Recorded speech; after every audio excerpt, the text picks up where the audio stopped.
शांत माहौल सीधे साधे सरल और अच्छी जीवन शैली के लिए जाने जाते थे। लेकिन बीते कुछ समय में इस क्षेत्र में मौसम का मिजाज तेजी से बदलने लगा था। गर्मी बहुत ही प्रचंड और असहनीय होती जा रही थी और किसानों की सारी फसल सूखने लगी थी। सभी लोग चलती लू और गर्मी से बेहाल थे। फिर भी गांव के लोग एक दूसरे की मदद करते हुए जीवन चलाने की कोशिश कर रहे थे। उस गांव से कुछ दूर पहाड़ी क्षेत्र में एक बहुत ही प्राचीन गुफा थी। उस गुफा के अंदर एक वृद्ध साधु रहा करते थे। उनके बारे में मान्यताएं थीं कि वे अपने ज्ञान इंद्रियों पर नियंत्रण रखने वाले एक बड़े ही दयालु और महान साधु थे। कुछ लोगों ने उन्हें साधु समझा और कुछ लोग उन्हें फकीर मानते थे, लेकिन असल में वह एक महान तपस्वी थे। उनका नाम देवाचार्य था, जो उस गुफा में बरसों से तपस्या कर रहे थे। वे अपने दिव्य तप से पहाड़ की उग्र जलवायु भी सहन कर लेते थे, लेकिन इस बार मौसम इतना विकराल रूप ले चुका था कि देवाचार्य के भी सहन शक्ति भी जवाब देने लगी थी। गर्मी से साधु महाराज की हालत खराब होने लगी थी। गुफा के बाहरी हिस्से में सूरज की रोशनी इतनी तीव्र थी, अगर कोई बाहर खड़ा होता तो लू और गर्मी से पसीने से लथपथ हो जाता। पहाड़ी इलाकों में जो छोटे मोटे तालाब थे, वह भी सूरज की तेज तपिश के कारण सूख चुके थे। दूर दूर तक कहीं पानी नजर नहीं आ रहा था। जंगली जानवर पानी के लिए भटक रहे थे। इतनी प्रचंड गर्मी के कारण देवाचार्य के शरीर का पानी सूख चुका था, इसलिए पानी के बिना वे और तड़प रहे थे। ऐसी स्थिति में साधु बाबा ने सोचा कि आज उनको किसी भी तरह गांव जाकर गांव वालों से सहायता लेनी ही पड़ेगी। हे ईश्वर, ये आप कैसी परीक्षा ले रहे हो? इंसानों की मेरे शरीर की तो समस्त शक्ति मानो खत्म सी हो चुकी है।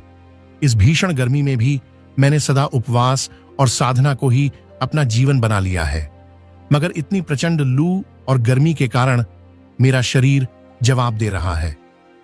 गुफा में अब और भी रुकना मुश्किल था और अगर वह ज्यादा देर तक गुफा में रहते तो उनके जीवन के लिए खतरा था। सुबह का समय था, मगर फिर भी धूप इतनी तेज थी कि मानो दोपहर हो गई है। सुबह सुबह ही लू चलना शुरू हो गई थी। साधु देवाचार्य भूखे प्यासे अपने शरीर को संभालते हुए धीरे धीरे पहाड़ से नीचे उतर रहे थे। उनकी चाल डगमग हो रही थी। प्यास के मारे उनका कंठ सूख चुका था। साधु देवाचार्य अपने मन में एक उम्मीद ली पहाड़ से नीचे उतर रहे थे कि गांव के लोग उनकी सहायता जरूर करेंगे। साधु देवाचार्य जब पहाड़ से नीचे उतरते हैं, तब उन्हें रास्ते में एक चरवाहा मिलता है, जो अपने बकरियों को पहाड़ के ऊपर चराने ले जा रहा था। अरे साधु महाराज, इतनी जोरों की लू चल रही है, भीषण गर्मी पड़ रही है, और आप इस भीषण गर्मी में कहां जा रहे हैं? बाबा जी, आपकी तबीयत तो ठीक है ना? बेटा, मुझे थोड़े पानी की आवश्यकता है। मैं बहुत कष्ट में हूँ। मुझे बहुत जोरों की प्यास लगी है। मेरा गला पानी के बिना एकदम सूख चुका है। क्या तुम्हारे पास थोड़ा पानी है? बाबा जी की बातों को सुनकर चरवाहा असमंजस में पड़ जाता है, क्योंकि चरवाहे के पास भी ज्यादा पानी नहीं था। उसके पास भी थोड़ा पानी ही था, जो दिन भर बकरियां चराने के दौरान उतने ही पानी में मुश्किल से गुजारा कर पाता था। बाबा, मेरे पास ज्यादा पानी तो नहीं है। इतना पानी तो मेरे लिए ही कम पड़ता है। इतने पानी में मैं दिन भर मुश्किल से चला पाता हूँ। मगर बाबा जी, आप बहुत ही ज्यादा प्यासे लग रहे हो, इसलिए लीजिए, आप थोड़ा पानी पी लीजिए। थोड़ी देर सोचने के बाद चरवाहा थोड़ा पानी साधु को दे देता है। बाबा, आप जल्दी से गांव चले जाइए। बहुत जोरों की लू चल रही है और गर्मी पड़ रही है। और जब आप गांव पहुंचे तो और लोगों से भी मदद मांग लीजिएगा। पानी पीकर साधु को थोड़ी राहत मिलती है। उन्हें इस चरवाहे में उम्मीद की थोड़ी किरण दिखती है। साधु चरवाहे को आशीर्वाद देते हैं और गांव की ओर आगे बढ़ जाते हैं।